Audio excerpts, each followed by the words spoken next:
If you live in the United States, you've probably felt, at some point or another, that this country's best days are behind it, that the American dream is dead, the American empire in decline, and the long American century in its final inning. All around us, the symptoms of decline abound.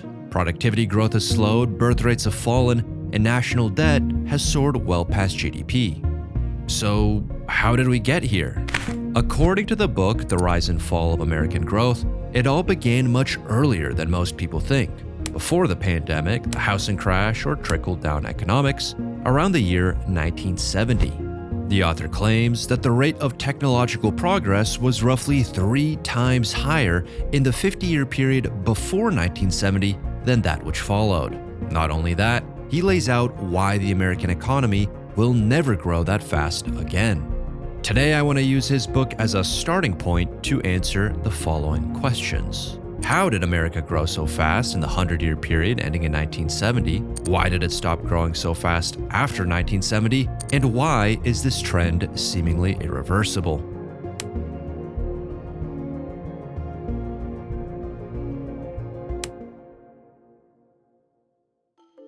Meet Robert J. Gordon, the author of The Rise and Fall of American Growth. When we talk today about slowing economic growth, we're combining the effect both of productivity, that of output per hour, and slowing growth in the potential labor force. The starting point of his book is a pretty basic one in macroeconomic terms. The idea is that, in the long run, all economic growth is attributable to technological progress. That means the rise and fall of American growth should coincide with periods of increased and decreased innovation, respectively. So why is it that today we're constantly bombarded with new technological developments, only to also be experiencing a dampened economic growth? It's a paradox that has left many economists scratching their heads, and as we'll find out later, they've even given this phenomenon a name. Yet Gordon is not scratching his head. To him, this is hardly surprising. You see, Gordon is skeptical about the innovations of the 21st century. In fact, he's skeptical about every innovation in the last half-century or so. His argument flies right in the face of everything we hear on the news, see in an episode of Black Mirror, or read on X.com, formerly known as Twitter. And you know Gordon might be onto something when even the techno-optimists of Silicon Valley stop moving fast and breaking things to reluctantly read his book. Right, it's like I read, there's all these books. There's this great book, there's a great book. I disagree with the book, but it's a very well-written book called The Rise and Fall of American Growth by an economist named Robert Gordon. And he says basically innovation is over and all the great ideas have been taken, and like from here on out, it's just, everything's going to get boring. There's no new fundamental technological breakthroughs on the horizon. And like I would, some days it would be a relief if that were true, because out here we're just drowning in it. In this book, Gordon argues that something special happened in America between the end of the Civil War and the beginning of Richard Nixon's presidency, something never to be repeated again. He claims that from 1870 to 1970, daily life changed beyond recognition. Manual outdoor jobs were replaced by work in air-conditioned environments. Housework was increasingly performed by electric appliances, darkness was replaced by light, and isolation was replaced not just by travel, but also by color television. Most important, a newborn infant could expect to live not to age 45, but to age 72. That is why Gordon calls it the special century. In contrast to our own era of soaring expectations and stagnant outcomes, this was a time when the American dream was alive and well, a time when you could rest easy knowing your kids would be better off than you. In fact, almost every generation living through the special century enjoyed a living standard roughly double that of the previous one. The inventions of that time fundamentally differed from the innovations of today. The streaming sites, gig delivery apps, social networks, and B2B SaaS applications that are mostly just nothing burgers.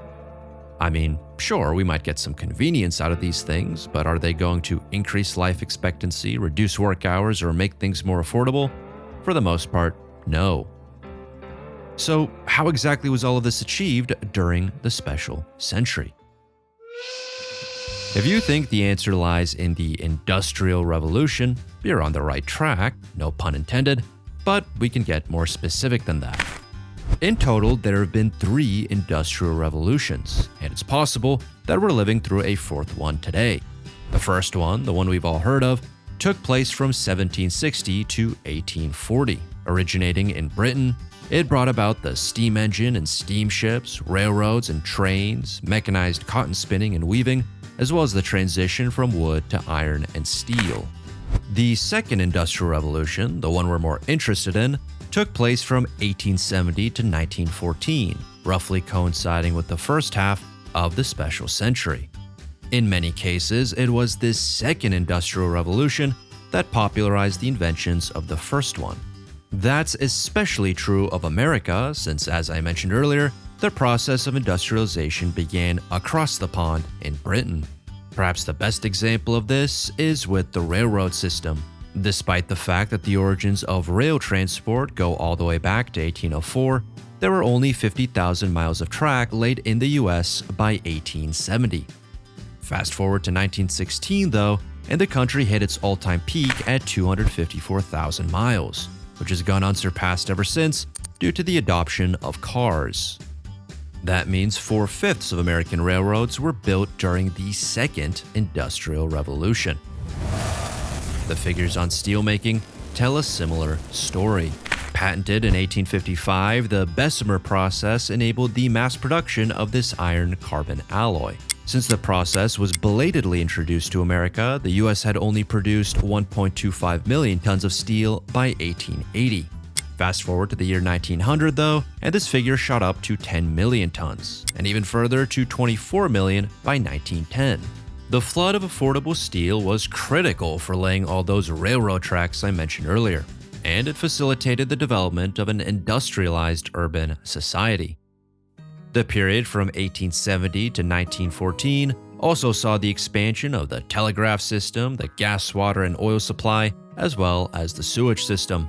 But in each of these cases, the groundwork had been laid earlier, just as we saw with rail and steel.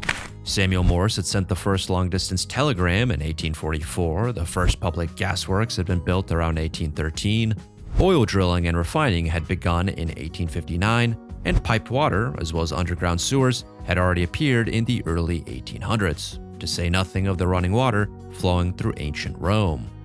It's a reminder of the quote from William Gibson, that the future is already here, it's just not evenly distributed.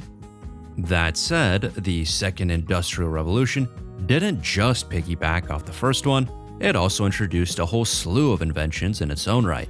We're talking electricity, including the light bulb, the power grid and electric motors, the telephone, the internal combustion engine, mechanical refrigeration, commercial typewriters, automobiles, electric streetcars, the Wright brothers' first powered flight, Henry Ford's assembly line, and synthetic dyes and fertilizers. But just as it took time to harvest the fruits of the first industrial revolution, it took time to harvest the fruits of the second. And that is exactly what took place during the second half of the special century, especially after the Second World War. Modern air conditioning, for example, goes all the way back to 1902, but it wouldn't be widely available until the 1960s. Same is true of electric appliances like irons, vacuums, stoves, ovens, and refrigerators. Electric street lamps go all the way back to the 1880s, but rural parts of America still lacked electricity well into the 1930s. We already touched on the origins of trains, cars, and planes, but mass personal travel was more of a mid-20th century phenomenon, enabled by widespread car ownership, the highway system, and commercial airlines. Then there were the new inventions that came after 1914. Radio broadcasting, black and white TV, then color TV, transistors, microchips and mainframes, the microwave oven, nylon, Velcro, Tupperware, and then, in the realm of human health, insulin, penicillin, the polio vaccine, and organ transplants. In the meantime, life expectancy had already been on the rise because of clean water, sewage systems, and better nutrition.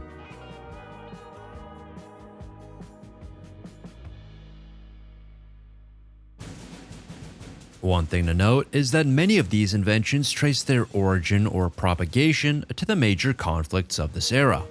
But an even more distinct trend is the technological progress that immediately followed one of these conflicts.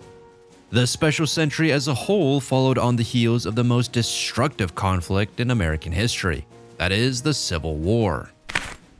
Between 1861 and 1865, the North flexed its technological advantage over the South through the use of railroads, steamships, and canned meats. But it would only be after the war's end that these inventions became ubiquitous. Similarly, the First World War was followed by a period known as the Roaring Twenties. Men returned from the war, women entered the workforce, and America became the richest country in GDP per capita. Luxury goods like automobiles were mass-produced for the first time in history, and the film, radio, and chemical industries also saw advances. The best example, though, is the Second World War. Not only did this conflict produce countless advances in radar, computing, and nuclear technology, to name just a few, its conclusion allowed America to convert its wartime economy, the so-called arsenal of democracy, into a veritable cornucopia of consumerism. Due to wartime rationing, there wasn't much to spend money on during the conflict itself, allowing Americans to enter the post-war years with a lot of pent-up demand. It was these savings that were then spent on the aforementioned inventions, the consumer durables like cars, radios, and refrigerators, whose origins lay in the Second Industrial Revolution. Coupled with a greatly expanded capital stock, i.e., a bunch of new factories and equipment, this led to an economic boom unlike any that preceded it. Our friend Robert J. Gordon, who came up with the idea of the special century, also speaks of a great leap forward, a period from the 1920s to the 50s when American labor productivity skyrocketed. He calls the Second World War perhaps the most important contributor to the Great Leap. And this, I think, more or less brings us to our first definitive answer. The special century is largely the product of the Second Industrial Revolution, with its inventions made ubiquitous after the Second World War. So why is it that the party stopped in 1970? Well, to fully understand why, one has to realize that the special century was special for a reason. Industrial revolutions and world wars are simply not the norm throughout human history. As the economic historian Brad DeLong put it, compared to the pace of economic growth in the 20th century, all other centuries, even the 19th, were standing still. In other words, there is nothing inevitable about economic, or for that matter, technological progress. Nor does technological progress always beget substantive economic growth. For the most part, life changed very little from the fall of the Roman Empire to the end of the Middle Ages. And even in the early modern era, economic progress was comparatively slow. According to Angus Maddison, the creator of growth statistics, the Western world's annual growth rate was only 0.06%, that is 6% per century, from the year 1 to 1820. Whereas real output per person doubled every 32 years in 20th century America, in Britain it took 400 years between the 14th and 18th centuries. None of this is to say that nothing happened during that span of time. Even during the period formerly known as the Dark Ages, from about 500 to 1500, you'll notice plenty of innovation if you look carefully enough. Everything from improved plows and windmills and watermills to the three-field crop rotation system and double-entry bookkeeping, from Gothic and Romanesque cathedrals, castles, hospitals, and universities to stirrups, crossbows, and early-age firearms. But the fact of the matter is that not all inventions are created equal. What made the special century unique was the great inventions, the ones we discussed in the context of the Second Industrial Revolution. In one paper, Gordon grouped these into 5 clusters, each of which had a primary breakthrough during the period 1860 to 1900. The first great invention is electricity, including electric light, motors, and appliances. This not only opened the door to a manufacturing revolution, but also to a revolution inside the home thanks to laundry machines, refrigerators, and air conditioning. The second great invention, arguably just as important as the first, is the internal combustion engine. As part of this cluster, we can include personal automobiles, motor transport, air transport, as well as the suburb, highway, and supermarket. The third cluster includes petroleum, natural gas, chemicals, plastics, and pharmaceuticals. The fourth, the telegraph, telephone, phonograph, photography, radio, motion pictures, and TV. And the fifth, running water, indoor plumbing, urban sanitation, and germ theory. The great inventions can basically be thought of as low-hanging fruit for running a modern society. And by 1970, America had these things. It had picked the low-hanging fruit, it had made all the great inventions, and the special century was therefore at an end. It wasn't something remarkable about that year, but instead the very opposite. It was the end of a remarkable period of economic growth. To be sure, the 70s brought other economic developments too. The end of the Bretton Woods system, which had pegged USD to gold, as well as the era of stagflation, which combined high unemployment with high inflation, basically the Fed's worst nightmare. But if we buy into Gordon's line of thinking, these developments were secondary, perhaps even byproducts of a more fundamental issue: declining technological progress. Now, there's a number of ways, both qualitative and quantitative, that we can measure this. For example, we can ask ourselves how different life looks today in 2025 versus life in 1970. Then we can compare how life looked in 1970 versus 1920. You might think there have been many changes since the 70s, but take away the smartphone and computer, and you might reconsider. An argument another Silicon Valley technocrat probably summarized best. Peter Thiel, we were promised flying cars, and all we got was 140 characters. What has happened? If you were to compare life in 1920 to 1970, on the other hand, it would be night and day. Suddenly, the average person had access to running water, electricity, a car, a telephone, a radio, and a TV set.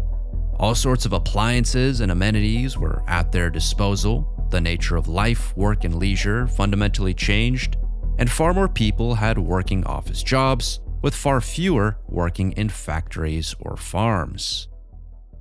That said, the more rigorous way to measure this is with something called total factor productivity, or TFP for short. The growth rate of TFP measures the growth of output against the growth of labor and capital. Output being the stuff an economy produces, labor being the workers, and capital being the machines, factories, and equipment. In a nutshell, TFP tells us how much you get based on what you put in. It reveals how efficiently an economy is using its inputs and is a measure of technological spillover, basically a proxy for technological growth. According to Gordon, TFP grew at 2.03% from 1920 to 1970, but only 0.74% from 1970 to 2014. In other words, after 1970, the rate of technological progress was about 1/3 that of 1920 to 1970. Since Gordon was writing in 2015, he didn't have the figures for the next decade. But according to the Bureau of Labor Statistics, TFP grew 0.9% per year in the current 2019 to 2024 business cycle, outpacing the 0.6% TFP growth in the previous business cycle, which spanned from 2007 to 2019. This means that technological progress is picking back up, but only at about half the pace of the special century's peak.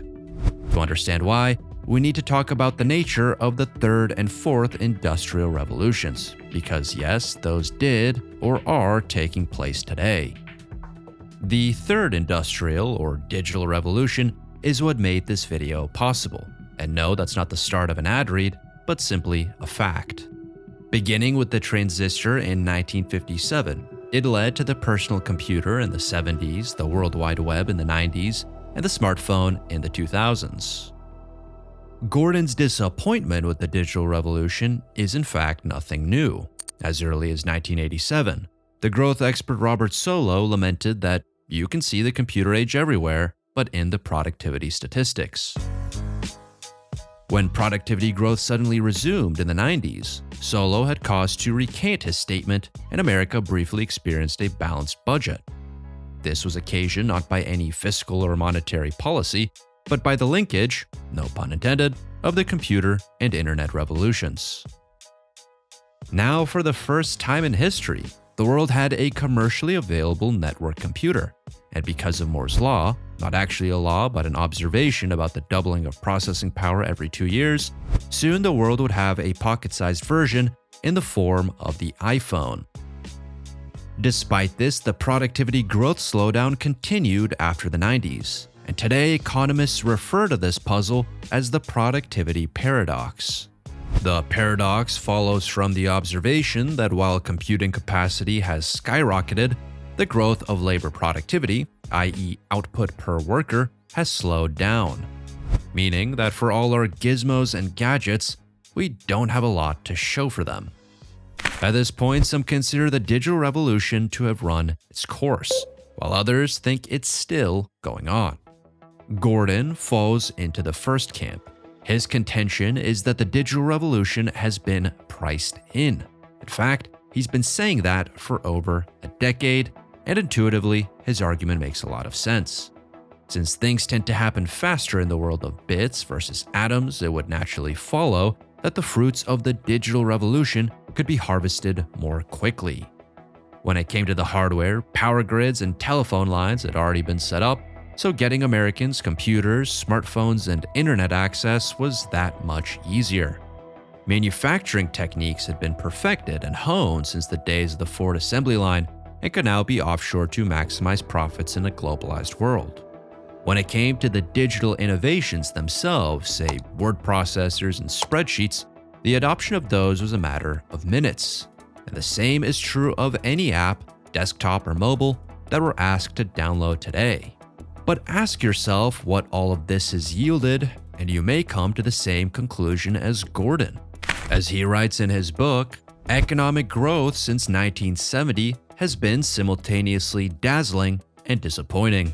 This paradox is resolved when we recognize that advances since 1970 have tended to be channeled into a narrow sphere of human activity having to do with entertainment, communications, and the collection and processing of information. But to reiterate, Gordon was writing in 2015, late enough to know about 3D printing, robotics, and AI, but too early to observe the latest developments. Only the following year, the idea of a fourth industrial revolution was introduced and has since then continued to pick up steam. In today's world of AI chatbots, robotic fulfillment centers, and 3D printed homes, you have to wonder whether we won't look back on any of these as great inventions after all. That being said, in the last chapter of Gordon's book, he wrote quite presciently of several headwinds. These include globalization, climate change, a faltering education system, demographic shifts, mounting government debt, and most importantly, rising inequality. As Gordon reminds us, there is no guarantee that every member of society will share equally in the bounty of economic progress. While the top 1% has benefited immensely from real estate and stock market gains, increased executive compensation, and favorable tax rates for the rich, the bottom 90% is mired in income stagnation due to automation, globalization, the decline of unions, and a stagnant minimum wage. In terms of education, college completion has declined, student loan debt has mounted, and secondary schools continue to be in shambles. Demographically speaking, America has an aging population, and among the youth, a declining labor force participation rate. Meanwhile, national debt continues to rise, and government programs like Social Security and Medicare are nearing exhaustion levels. What's morbidly interesting to me is how much worse everything has gotten since Gordon wrote of these factors in his book. Income and wealth inequality are at all-time highs. Student loan debt has gone from $1 trillion to nearly twice that. The Department of Education looks like it's going to be shut down. Youth unemployment and declining birth rates are bigger concerns than ever, and national debt has officially surpassed GDP. Evidently, these headwinds are as real as they are structural and self-reinforcing. And without real innovation, comparable in scope and scale to the internal combustion engine or electricity, they aren't going away anytime soon. Sweeping reform may be necessary, but it's not enough on its own. What we really need is another great invention. Thanks for watching, and if you learned something new, leave a like and a comment for the algorithm, the primary contributor to the rise and fall of YouTube channels. Thanks again, and see you next week.